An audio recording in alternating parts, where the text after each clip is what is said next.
la loi et les problèmes Encore auxquels on une est fois, confronté. tutelle, garde, le hadana, le wilaya. Pourquoi ce jonglage dans les mots? Je ne comprends pas. Voilà, je vais rapidement par des exemples pour illustrer pratiquement qu'est-ce qui se passe.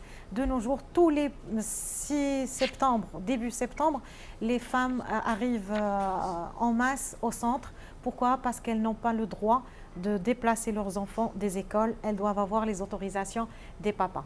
Abstraction faite, qui paye l'école, qui a enregistré le premier jour, c'est toujours le papa qui a le droit. J'ai assisté à une scène où l'enfant demandait une autorisation pour regagner la classe. On lui a dit clairement, appelle ton tuteur et pas ta maman. Comme si la maman, elle n'avait aucune autorité sur cet enfant.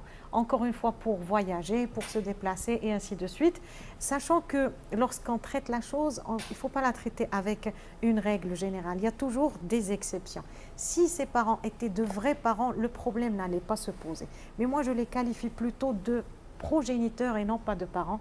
S'ils avaient cette responsabilité envers leurs enfants, le problème n'allait pas se poser.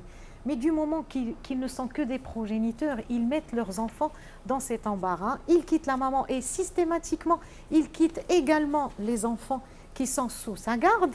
Et en même temps, elle a la garde des enfants, mais elle n'a pas cette autorité pour les déplacer ou bien les mettre dans l'école qu'elle aurait souhaité. Et on sait très bien que le Maroc a fait des efforts colossaux pour lutter contre la déperdition scolaire. Voici une. Si la modification du code de la famille était faite, on aurait dépassé la chose et de loin. Sans donner d'autres exemples, ils sont plusieurs, je donnerai la parole.